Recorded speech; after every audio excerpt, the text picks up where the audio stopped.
Good. You want today is Tuesday, June 17, 2025. Update for Wednesday, the 18th. All right, let's go. Well, as far as official setups, let's stick with this math. It did pull back a little further. I actually like it better now. And one reason I like when it begin to pull back deeply is one, it knocks out more players, and two, sometimes they keep on keeping on and you avoid a losing trade. And if they do trigger, then a lot of times it's a bona fide reversal, sort of like a textbook type of TKO.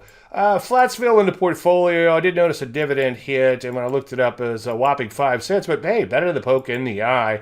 And I went ahead and adjusted it just in case we get knocked out by 5 cents, or down the road if there's some more dividends, and it'll let it open up a little bit more. Anyway, so not a whole lot to report in the portfolio. We'll take a look at that in just 1 second. There's more and more setups beginning to set up or stack up in here, so we could see some new setups fairly soon. This one sort of caught my eye. I think this one was in here back here, if memory serves. I'd like to see a little bit more knock, and it does have a little trading back here, but it looks okay.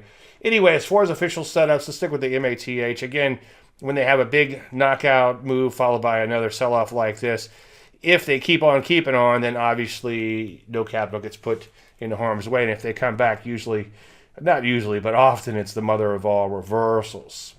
Anyway, let's take a look at the portfolio. TFPM. You can see up a smidge if you squint your eyes. Not too far from all-time highs. You know the routine. Here goes, one day at a time. KJC up a smidge too, just off of these brand new highs. I sure would like to see it bang out some new highs in an IPT sooner rather than later. Okay, got quite a bit to talk about, so let me just dive in tonight. First of all, let's take a look at the P's. S&P 500 down a little, not the end of the world.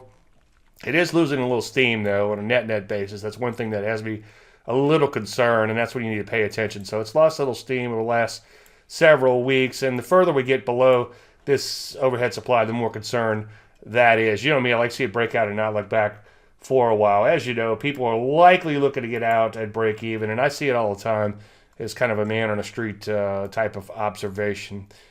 NASDAQ composite down a little. Of course, it still has some more overhead to get through. The further it drops, the more it has to get through. I sure like to see some new highs sooner rather than later.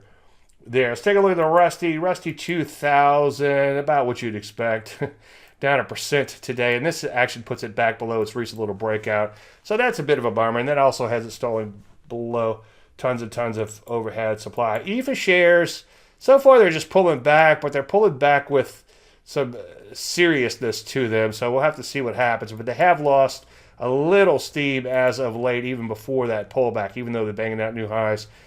They were banging out new highs not that long ago. So it looks like the rest of the world is catching up. Probably, I don't want to confuse issue with facts, but I'm guessing all the wars and stuff overseas that are happening.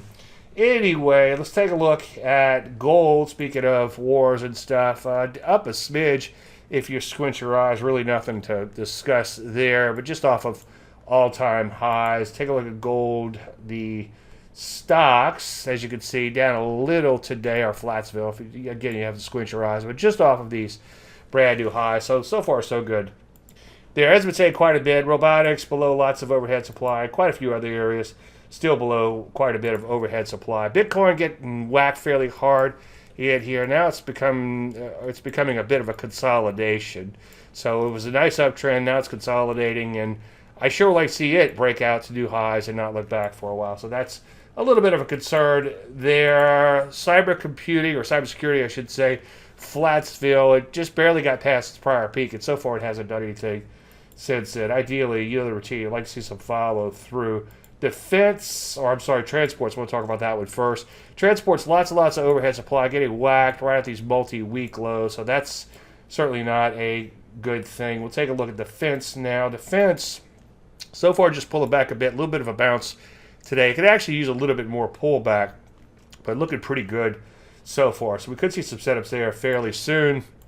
Back to the overhead supply issue. Mags, you can see lots of overhead supply to deal with. So lots of that type of action happening. Silver, the commodity, look at that. Banging out brand new highs. I was just looking at the spot metal, 37 and change. So pretty impressive run there. Take a look at the pound getting, the pound getting whacked a little. So pound down, obviously, dollars, it's pound versus dollar strong versus the pound. So I find that kind of interesting. Wonder if we're going to see a little flight to safety to the dollar. I mean, we've seen it in gold so far. I wonder if the dollar is going to follow suit. Semiconductor stalling out just a bit right at the prior highs of this overhead supply. So you know me, I'd like to see it bust out and not look back. But a lot of these areas are back to kind of an inflection point. Robotics and AI below, you guessed it, some overhead supply. Social media stalling out a little bit after just hitting those brand new highs. What else? I think that's it for the most part. Energies continue to rally, but they've got a lot of overhead supply, and they're just a lot of wide and loose trading to deal with. So hard to get too excited about that just yet. Financial selling off fairly hard, stalling short of all of this, stalling short of this overhead supply and brand new highs. So that's pretty much it for now. These rare earths correcting a little bit today, but longer term you can see remaining in an uptrend. So that could be another source for setups. I think that's it for tonight. Sorry I went long. I just wanted to kind of get into all this sector action in a little bit more detail tonight. Everybody have a fantastic night. Any questions, you know to retain Dave@Landry.com. Thank you so much.